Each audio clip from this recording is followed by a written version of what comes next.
Dragon Ball Tenkaichi series is one that meant a lot to me as a teenager and young adult, which was about the peak of my obsession with Dragon Ball Z. But it's also one that I haven't really thought about or touched in the last 15 or so years. Fast forward to the present, and after about 3 hours of hands-on time with Dragon Ball Sparking Zero, it felt like I was hit with a spirit bomb of nostalgia as I once again got back in there, chaining together rapid movement teleports, bouncing my foes like ping pong balls between multiple vanishing attacks, and kicking them away with so much force that they destroy mountains. It was like reuniting with a dear old friend.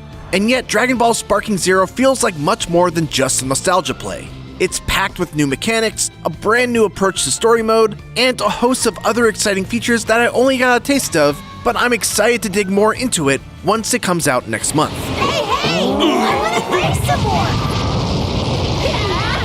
The first 2 hours of my hands-on time was spent on free play. I used a large chunk of this time to refamiliarize myself with the Tenkaichi style of gameplay by hitting up Sparking Zero's exhaustive tutorial mode, which covers all the many different mechanics present here. There are vanishing assaults, vanishing attacks, lightning attacks, Not done yet. burst smashes, dragon smashes, high guards, low guards, high speed evasion counters, perception counters, super counters, Z counters, and so on. It's a lot to take in for sure, but it all serves to enhance the depth of the combat and, most importantly, deliver on the power trip of controlling some of the most powerful characters throughout all of anime.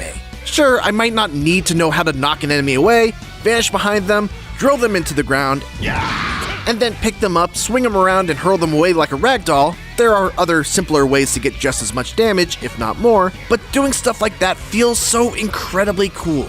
And to me, that's what the Tenkaichi series is all about. Sorry, nope. Lazy fool. Once I was back up to speed on the combat and mechanics, I decided to check out one of Sparking Zero's big new modes outside of its story mode, Custom Battles. It lets you create, share, and play out your own fantasy Dragon Ball fight scenarios, complete with options to create an intro cutscene, a title card, mid-match triggers, and outro cutscenes that cover what happens when you win I am more powerful than you can possibly imagine. and when you lose. You knew you would lose, yet you still defied me. There's even a Mario Maker style rule to it, where in order to share your custom battle with other players, you need to be able to prove that it's possible by beating it yourself. Unfortunately, I didn't have the time to craft my own battle to the degree that I would have wanted, so I opted instead to see what the mode was capable of by trying out some of the pre-made battles that were prepped by the developers. And to my delight, they were a lot of fun, with a great variety of different types of fights. Some were simply based around the idea of pitting certain characters against each other, like a battle of speed demons that had you controlling Birder as you faced off against Kakunsa and Hit. Another had you as Kid Goku going up against Master Roshi to relive one of their training sessions, and forcing you to win the fight specifically with whatever move Roshi calls out. My favorite though had me playing as a weak and underpowered Captain Ginyu against an appropriately overpowered Frieza. My only hope for victory was using Ginyu's ultimate technique, the Body Change Beam, to swap bodies with Frieza and then easily finish the fight. Easier said than done, as whenever I tried to power up to be able to use the move, Frieza would hit me with an instant kill death beam. So I had to engage Frieza in combat just enough to be able to charge my meter, knock him away, and then use that time to charge up into sparking mode so that I could look for an opening to land the attack. It was a surprisingly tense and refreshingly unique battle, and a great showing of the potential that this mode has as a sandbox for creative players to come up with and share exciting fights that go far beyond the limits of Dragon Ball's canon. Is that all? After the time for free play was up, I got a chance to check out a handful of episode battles, which collectively make up Sparking Zero's story mode. Dragon Ball's story has been told an ungodly number of times at this point, pretty much across all forms of media. But what makes Sparking Zero's interpretation especially cool is how it gives you multiple opportunities to do things differently than how they're supposed to go. Right from the start of Goku's episode battle, when Raditz takes Gohan away and Goku and Piccolo give chase, you actually don't have to join forces with Piccolo. You're given the option to instead go it alone, and if you do that, then you'll be joined by Krillin and fight Raditz in a battle with a completely different outcome. Soon have you writhing agony like the worms you are. That's not all either. Even if you decide to play it by the canon and team up with Piccolo, if you manage to defeat Raditz before Piccolo is able to charge his attack, you'll be met with a special, fully animated and voiced sparking episode that plays out this what-if scenario of Goku surviving his encounter with Raditz, getting to train Gohan himself, and being there right when the Saiyans arrive on Earth. Producer Jun Furutani told me that when selecting the battles that they wanted to highlight in episode mode, they wanted to focus on the battles that highlighted the playable characters the best in the story, but they also wanted to put a focus on battles that could potentially lead to branching outcomes. I followed up and asked Furutani about how substantial these branches could be, to which he replied, "It's a really hard question to answer because depending on which branch we're talking about, it could skew in a very different direction. But some branches might just go back to the actual canonical route again. For example, when you fight Raditz, there's some smaller branches that have been there, but it takes you back to the canonical route. And obviously after Raditz is Vegeta, and after Vegeta is Frieza.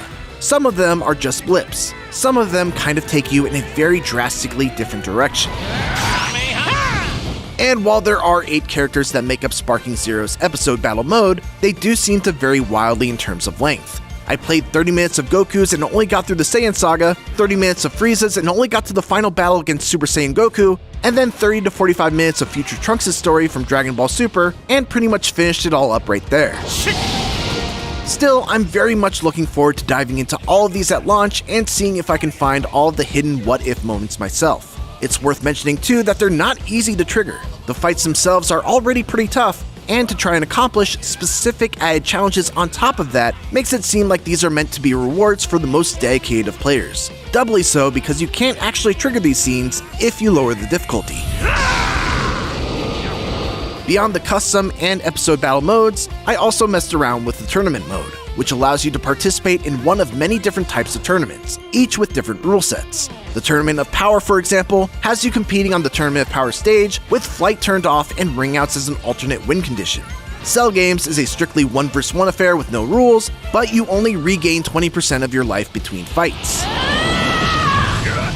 And the Yamcha Games is straight up chaos with random rules and random character selection. You can also create your own tournament and customize your very own set of rules as well. And then finally there's the Encyclopedia mode, which I got to exclusively check out for a few minutes. Oh, hi girls! It's a returning feature from Tenkaichi 3, but instead of just having Chi-Chi giving commentary on a character, this time you get Chi-Chi, Bulma, and Videl all gossiping about the cast and giving their own little insights. I don't know. I kinda dig the silvery look. The little bits I got to listen to were all very amusing. Like the girls commentating on how ugly Goku becomes when he transforms into a Super Saiyan 3 form, Look how scary he is! or how Garlic Jr. looks like a roided-out Emperor Pilaf. My relatively short time with Sparking Zero rekindled my love for the Budokai Tenkaichi games, and was a much-needed reminder that arena fighters can excite and thrill just as much as traditional 2D and 3D fighters can. The attention to detail here is phenomenal. The combat definitely has a learning curve, but is packed full of depth that is very satisfying to learn and engage with. And its story looks to provide a ton of flexibility in how it tells the tale of Dragon Ball. I'm still far superior to you! We'll see how its final form turns out when Dragon Ball Sparking Zero releases next month on PlayStation 5, Xbox Series X and S, and PC.